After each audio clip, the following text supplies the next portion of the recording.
Good afternoon, everyone. So we are going to proceed to the next part of the sessions. In this session, we are going to discuss on commonly encountered ocular emergencies. And as aforementioned, this will be done in the form of a quiz. I would like to invite Dr. Amiladia Alves, a consultant pediatric ophthalmologist, to proceed. Over to you.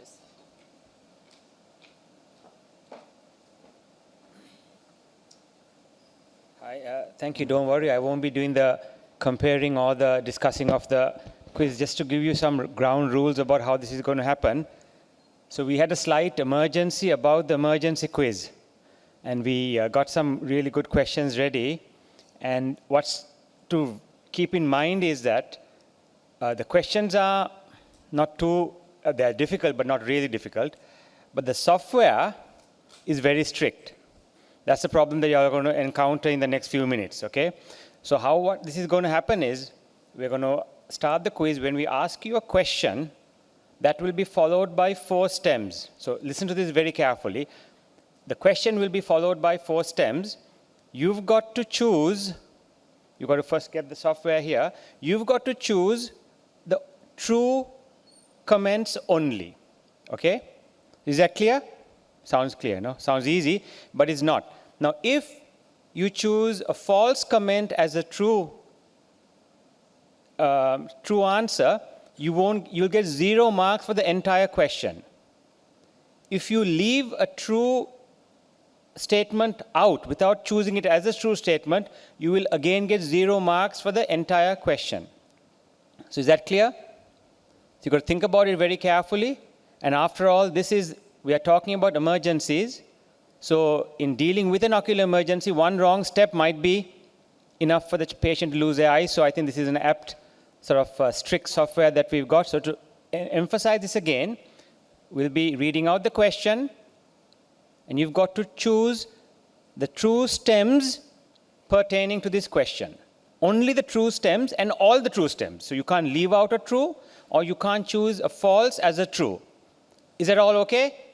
Any questions? You can ask me now, which I most probably won't be able to answer, but that's how it is, okay? So without any further delay, we're going to call our quiz master, the president of the Young Ophthalmologist, Dr. Saminda, to come and start off proceedings.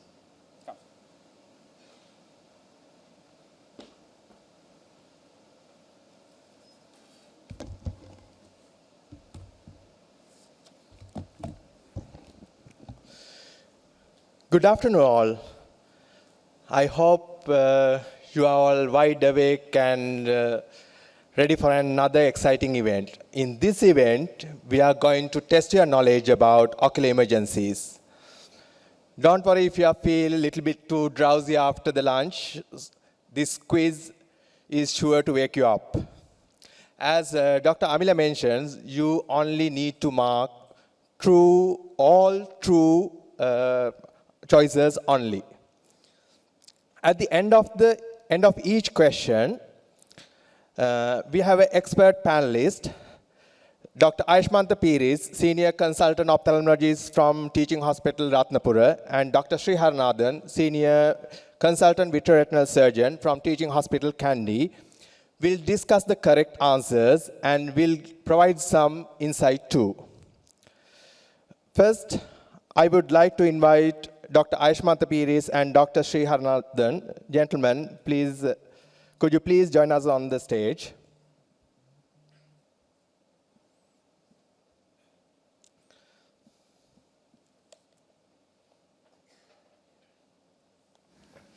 Coming from the president of the YO, don't call us senior consultants. We are not that old, right?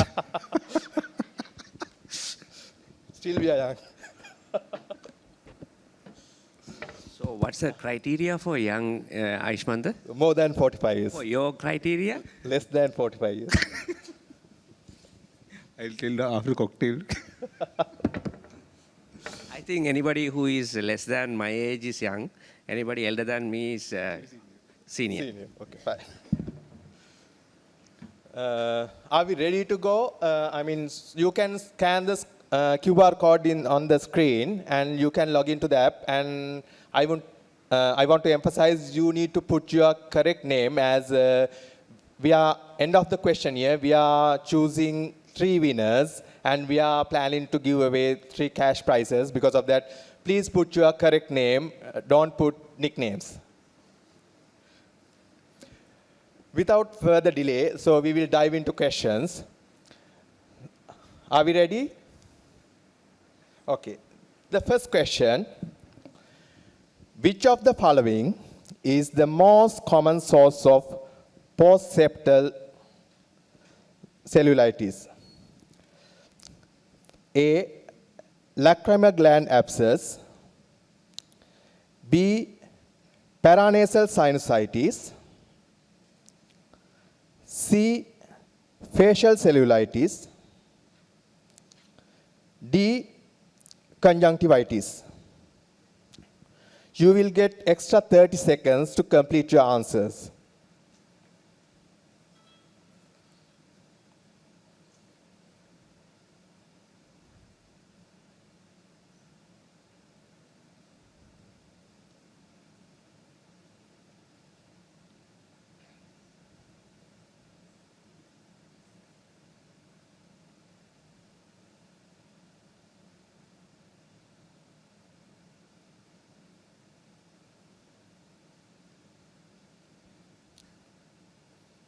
Fine.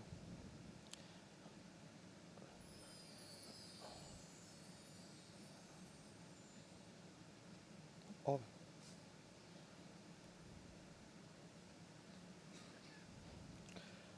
Okay, shall we move on to the discussion? Yeah, so I think the answer is paranasal sinusitis. And it's quite common. We know the ethmoid plate, lamina papilla, is very, very thin. Though it is not frequently involved in fractures because of the 2 struts on the anterior and the posterior side, it can easily transfer infections, and combined with blood sugar, high diabetes, if we don't suspect the sinusitis part, the patient can die. Very, very simple, can die. We have seen 2 deaths during my registrar period also. We'll move to next one. I want to emphasize another thing. So actually, not only the correct answers, but if you respond very fast, you will have more marks rather than answer it later. So shall we move on to the second one?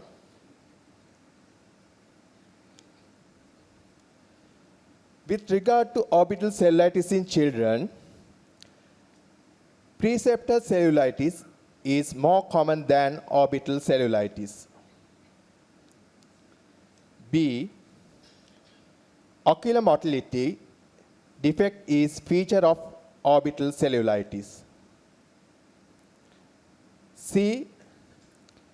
CT scan is useful in differentiating preseptal from orbital cellulitis. D. Most common pathogens are Pseudomonas and Clostridia. You will have 30 seconds to complete the answers.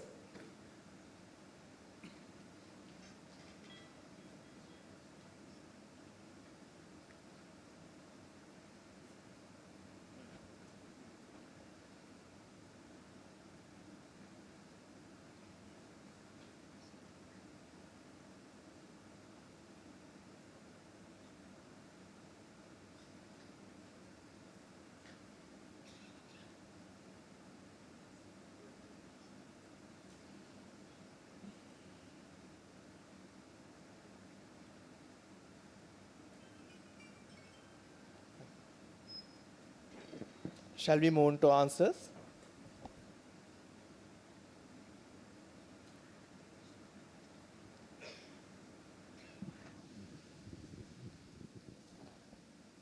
So the one wrong answer is the D. The most common pathogens are Pseudomonas and Clostridia. Of course, it's the Staph.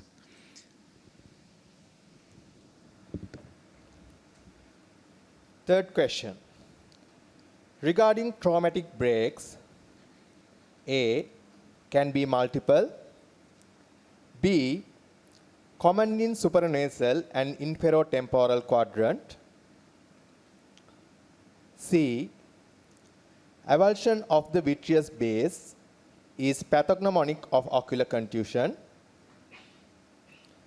D. Avulsion can occur without tears.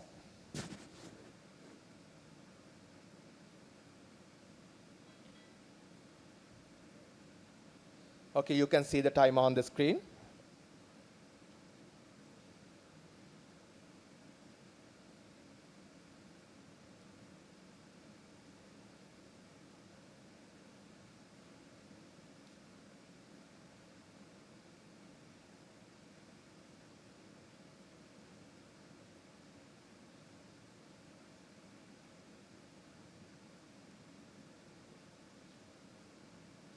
Okay. Shall we move on to answers? Yeah, all responses are true. The important factor we have to emphasize is avulsion. Avulsion should be can be diagnosed only by indirect ophthalmic examination. That's very important. That is the main thing I want to emphasize. Or you have to do a 3-mirror. Otherwise, you can't diagnose avulsion or traumatic retinal dialysis, which are associated with VTS-based avulsion. Otherwise, all answers are true. Okay. We'll move on to fourth question. Regarding management of third cranial nerve palsy. In children, pupil involving third nerve palsy doesn't necessitate a workup as aneurysms are rare.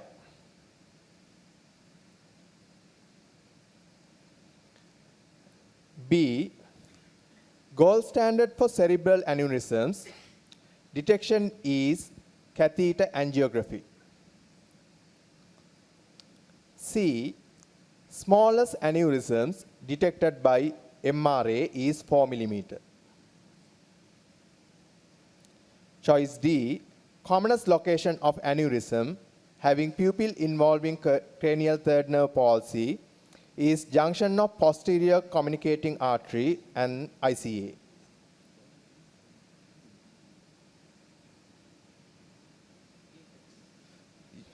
So 30 seconds starts.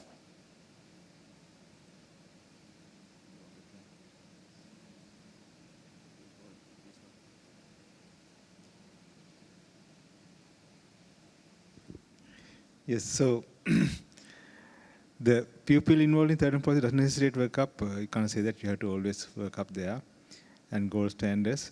And smallest aneurysm read by MRA. Now, why is that? Can someone answer? We see the audience is too quiet. Either they are sleepy or they have given up or they are going to commit suicide. Say more concentrated on questions. Yeah. Nisma, answer.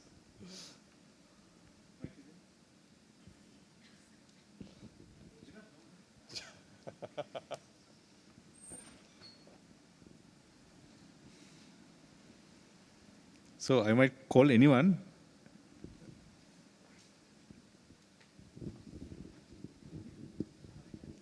So this was discussed yesterday.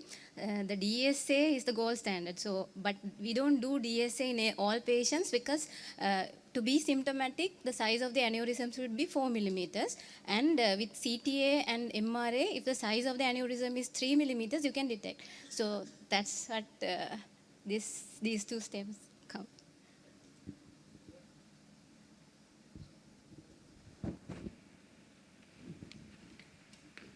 Next one. Okay, shall we move to next one?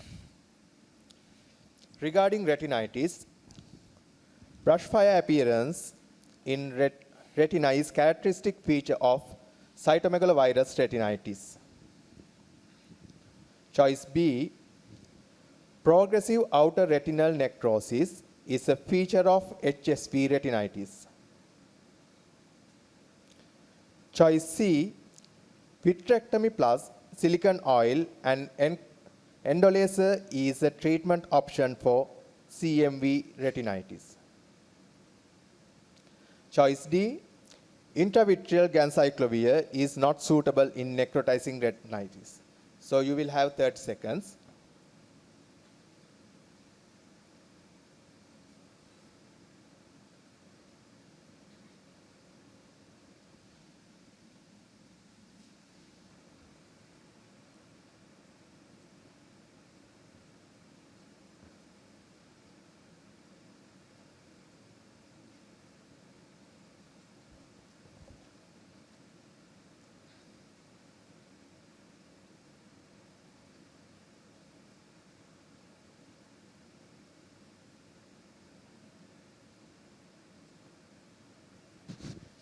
Shall we discuss the answers?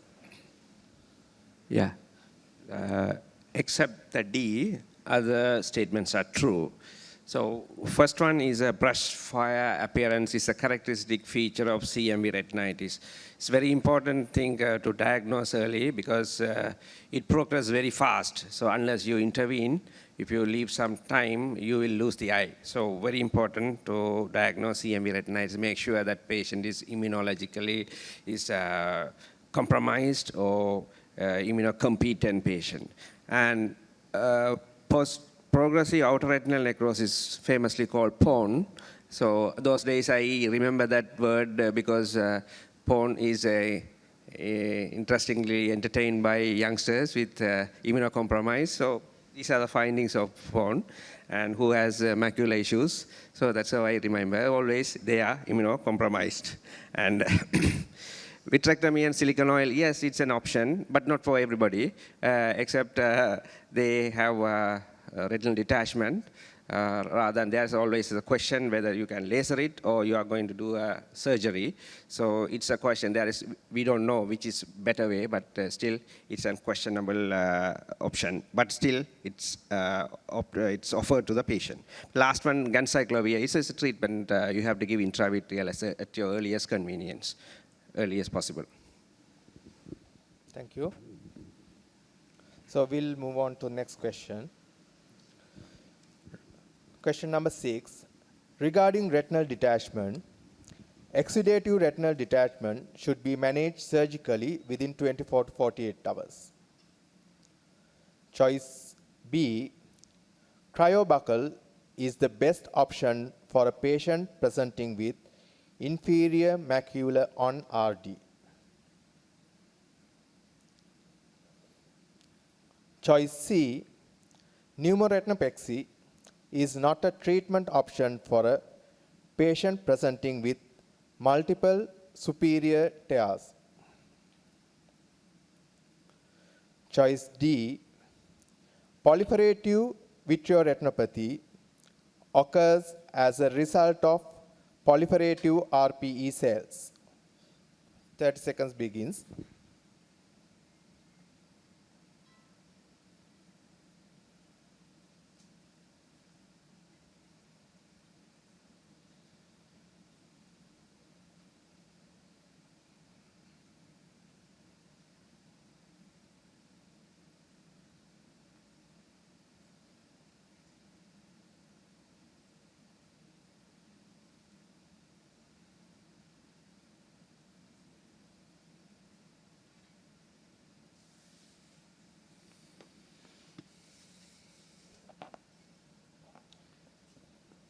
Okay. Shall we move on to the discussion? Yeah. Exudative, in this question, option D is a correct answer. Other statements are false. So exudative retinal detachments should be managed surgically within 48 hours. It's wrong because exudative retinal detachment, most of the time you manage medically. When it's not, SRF is not settling, then we go for surgery, but not as an early stage. So it's a late option. And cryobuckle is the best option for inferior RDs, not always, because in retinal detachment, major principle of treatment is treat the tears, not the subretinal fluid. So the main thing, if even the inferior retinal detachment, if the tear is superior, you always treat the superior tears. You don't need a buckle at that point. Vitrectomy is option. But if it is inferior retinal detachment with the inferior breaks, yes, you go for cryobuckle, maybe a better option. Pneumoretinopexy is not an option for multiple superior tears, not always, because superior tears, which is within 1 clock hours, you can do a pneumoretinopexy. Otherwise, if it is multiple tears, it's different meridians beyond 1 clock hours, it's not an option. And PVR, proliferative vitreoretinopathy, occurs, as you know, this dispersion of retinal pigment epithelial cells.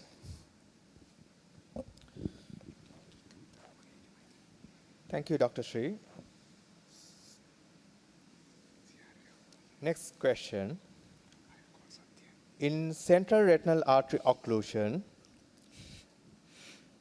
Choice A, box carrying sign can be seen in retinal blood vessels. Choice B, arterial diffront is the most specific sign in fluorescein angiography. Choice C, central retinal artery occlusion is the only condition you can identify cherry red spot in slit lamp examination. Choice D, paracentesis has proven benefit as immediate treatment for central retinal artery occlusion. You can complete the answers, so you will have 30 seconds.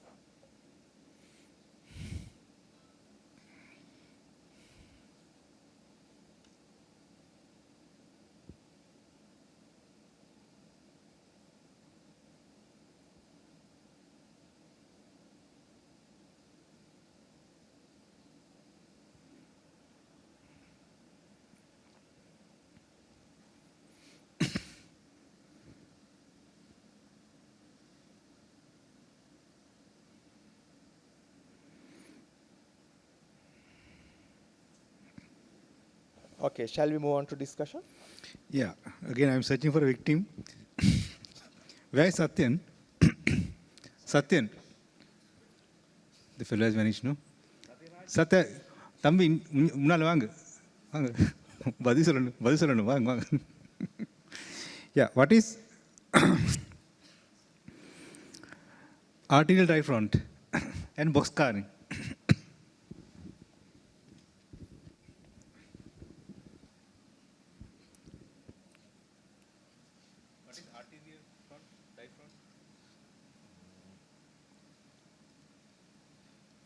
I have know the science, sir, but I can't give the explanation. Okay. Explain the way you want. What do you see? What do you see? In the box carrying is the sign we have explained in the blood vessels we see after pooling.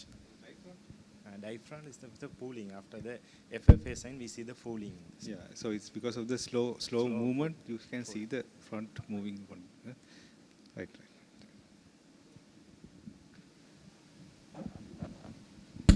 So now I can't see the face of the other registrars. Suddenly you've gone under bunkers.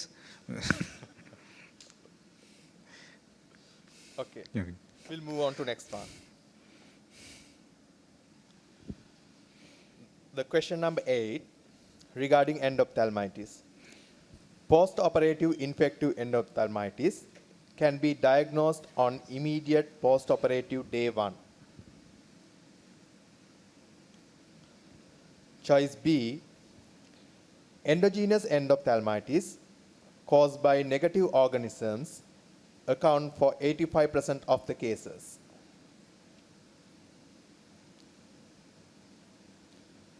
Choice C, Propionibacterium acne is an organism commonly involved in chronic endophthalmitis after 6 weeks.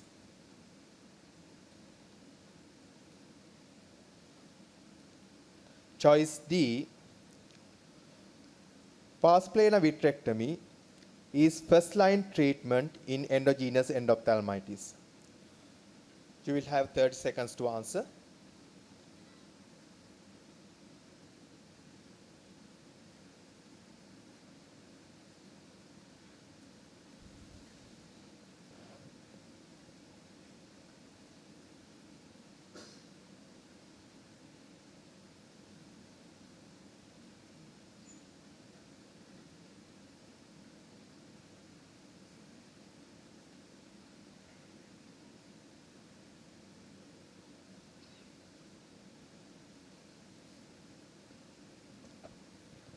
Dr. Sri, shall we move on to discussion? Yeah, in this question, C, except the C statement, other statements are wrong. So post-operative infective endophthalmitis, if you see the features on the first day, you should think about TARS rather than the infective causes. And endogenous endophthalmitis is most of the time strep and staph, they are gram positives. Propionibacterium, no, it's a correct answer. TPPV is a treatment of endogenous endophthalmitis. Not always. First, you have to look for the primary focus, where it comes from. So the systemic treatment is more important than the local treatment, but still local treatment, first is a tap and inject, then you decide for vitrectomy, because don't send your endogenous endophthalmitis immediately to us.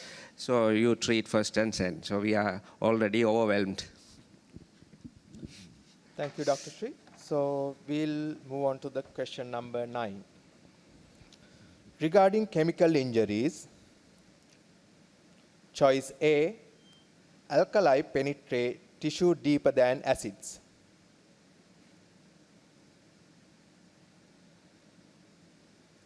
Choice B, acids cause tissue saponification.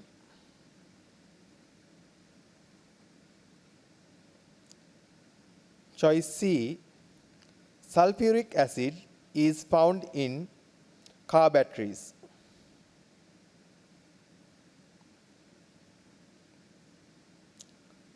Choice D, the damaging agent in lime is potassium hydroxide. You will get 30 seconds to complete your answers.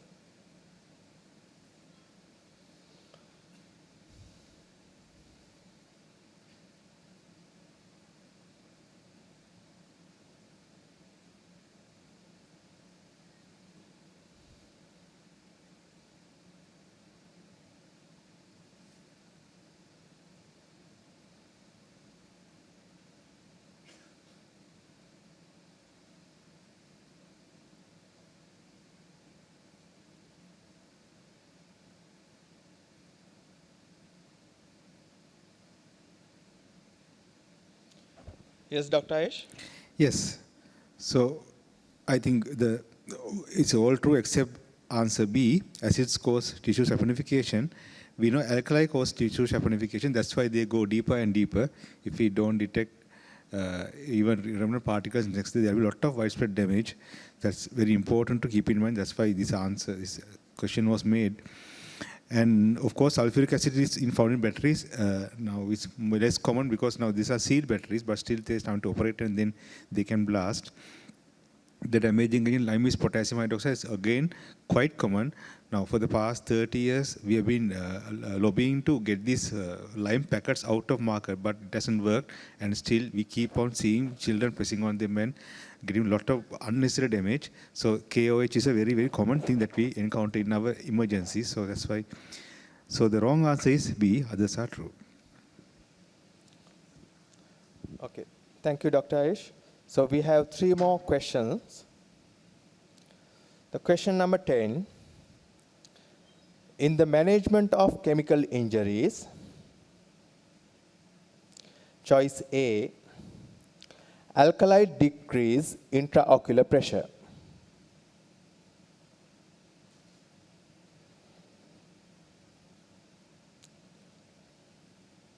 Choice B,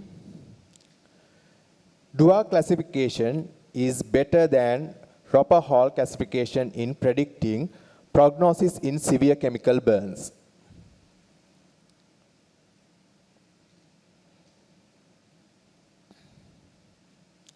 Choice C, endpoint of irrigation is achieving a tissue pH of 7 to 7.2.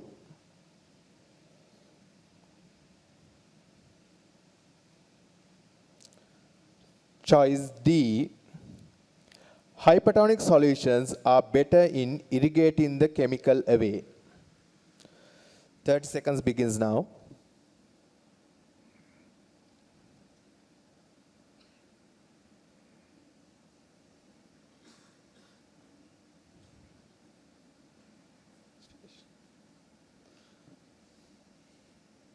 Yeah, so again, here the wrong answer is A, all other are correct.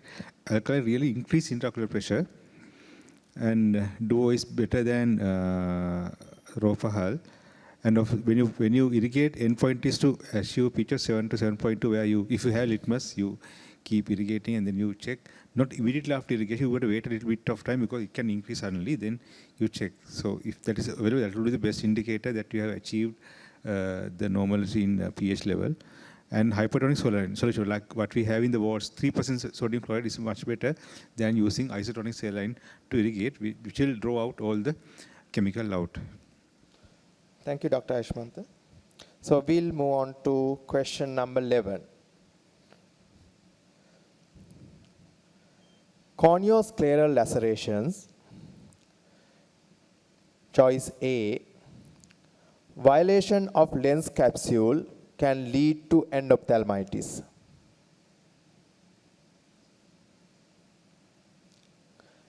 Choice B. MRI may be needed to rule out intraocular foreign bodies. Choice C.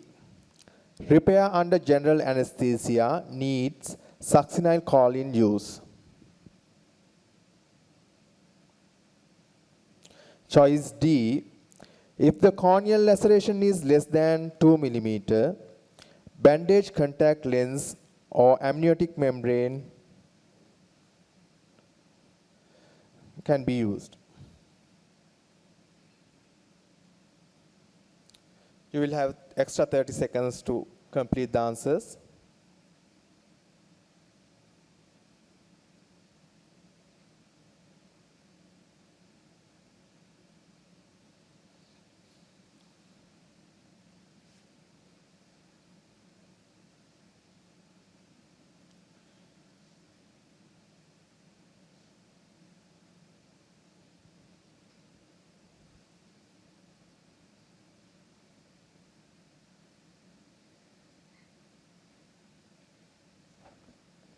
Dr. Ayush, shall we move on to the discussion, Yeah. please? So violation of lens capsule is definitely is a predictor of endophthalmitis. So that will be on your alertness, high alert level, that they can get endophthalmitis. Definitely MRI is not indicated. You do either ultrasound scan or X-ray, and if you suspect CT scan but never MRI, if there are metallic part, that can damage a lot. And repair under GA needs succinylcholine use? No, it's a depolarizing agent. It will cause convulsions, and the pressure can go up just after surgery. If by inadvertently, we have seen sometimes it happens, even in eye hospital, if the SHOs don't know anesthetists, they might get depolarizing. The moment you take off, the whole, even if you do colon grafting, can go berserk. So it's not indicated. It's a universal thing in ophthalmology. And yeah, corneal lasers less than 2 millimeters, you can use either BCLs, amniotic membranes, or even cyanoacrylate glue if you have glue, which we have not included here. But all three can be used if you think the antechamber is stable. Okay. Thank you, Dr. Ashmanta. So now we are moving on to last question of the questionnaire. 12th question. In the repair of corneoscleral laceration, choice A, full thickness needle passes when repairing is associated with long-term glaucoma.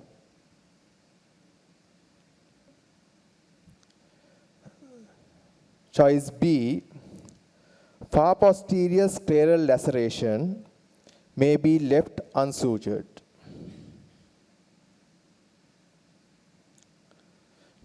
Choice C, prolapsed vitreous must be vitrectomized.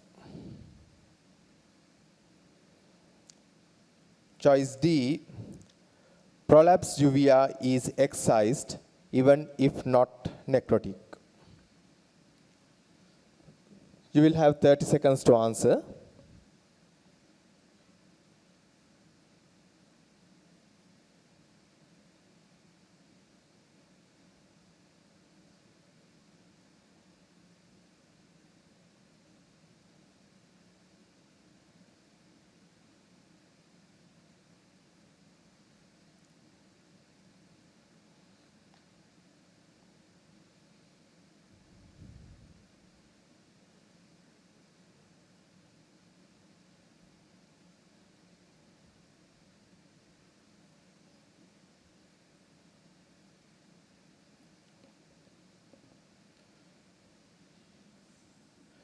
Dr. Ashmantha? Yes, so out of these, only the wrong answer is the last one, D. Full thickness needle passes, you can do it. There's no one say that you can't, but there's a chance of infection, and also there's chance of, there's long term, there's a connection. If it's glaucoma, so it's always we try to avoid that. And when there are sclerosis, of course, we know we do segmental suture. We suture, then advance, suture, and advance. And we know the more posterior the extent, poorer the prognosis is. And we might leave unattended the last part because the idea is to not to distort the globe or not to prolapse further, which will make the retinal surgeon very unhappy. So we just try not to complicate matters for the moody retinal surgeon. Right?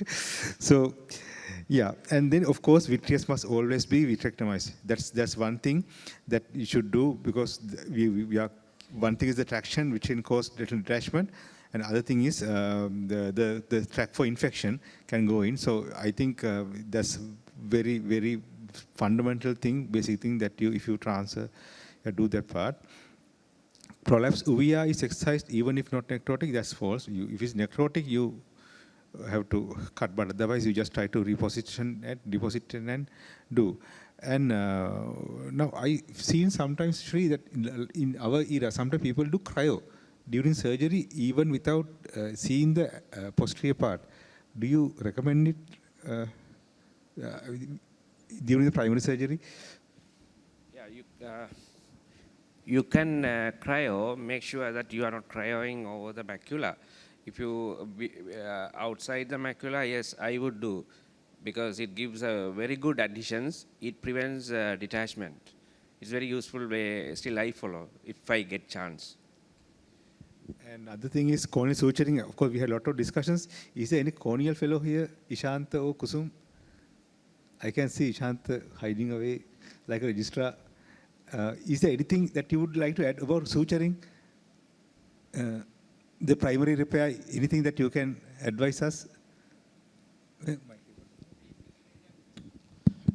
Any disappointing things you encounter when you get the referrals, the corneal surgeon's perspective?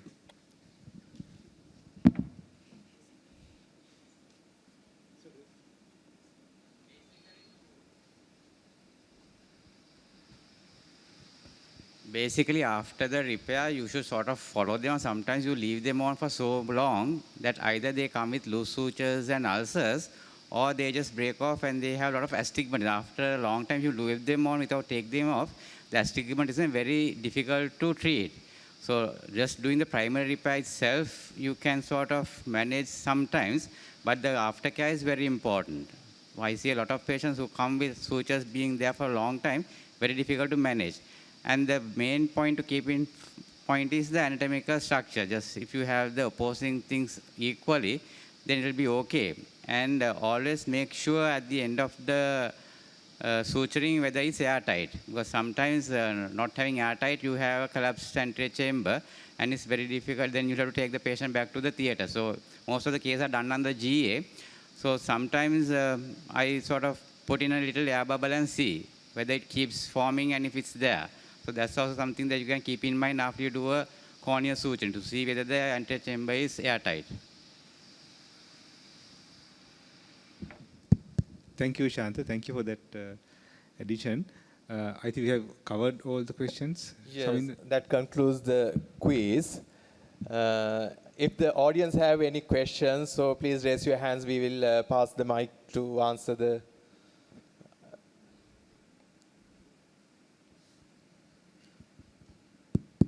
Sorry, Ayush, it is regarding two of the responses that were there in the quiz. One was that chemical in lime. I think that is calcium hydroxide, not potassium hydroxide. I think we have made a mistake there, madam. Yeah, please correct that because these people are sitting for the exam. Yeah. That is to make sure the audience are awake. Yeah. We are very happy. Because at least one audience is so sharp. Then the other one Rangi is also about texted. I think Chamira also may be able to clarify about this now, and that you had worded the response that MRI may be needed. So it may be needed if the foreign body is non-metallic, if it is wood, if it is soil. So, Yeah. because like now, those people who really knew it would have marked it wrong, so you should not penalize them. Madam, in fact, Chamir also might be able to clarify. Our patients are very elusive historians. Very difficult to get the history, proper history, is a metallic or non-metallic.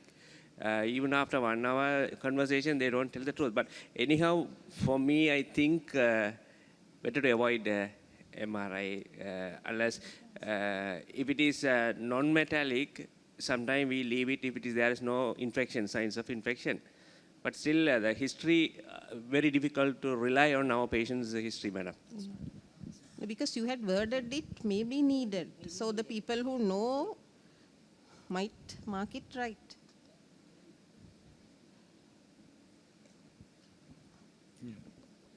You have to be fair by the people who read their books.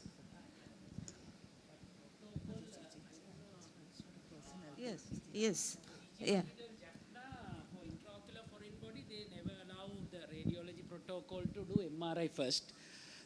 So now they have accepted first CT. Once you exclude X-ray, but basically night or after that CT, then only we have to go with that and discuss if any suspicious and all only third they may take it. So MRI straight away they are not. No, you had, the stem was MRI. I had no idea. No, the response was MRI may be needed. May be needed. Yeah. That's correct. Yeah. Yes. That's mistake. Yeah. Okay. That's take over. Okay, me apita thank you.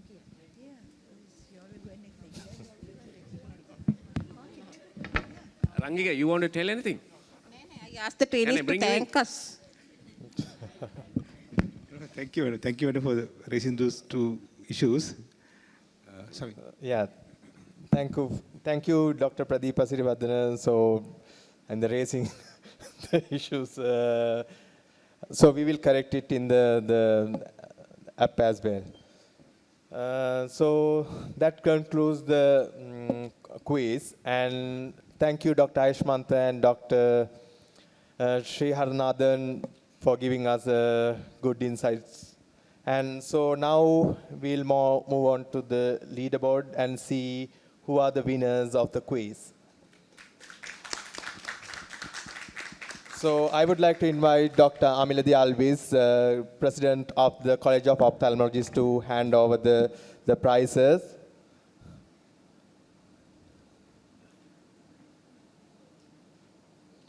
So we asked you to put the names, but still, so it still came as RR. So please raise your hand, I mean RR. Okay. Could you please come over?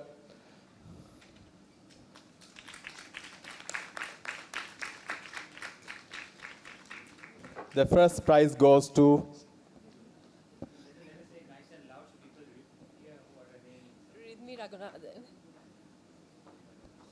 First prize goes to Dr. Ridmi Raghunathan. The second prize goes to C.K. Disanayaka.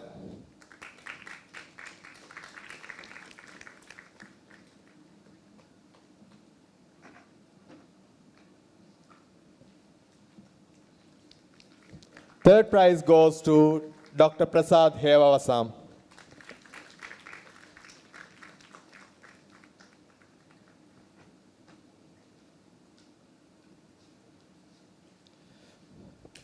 Thank you, Dr. Miller.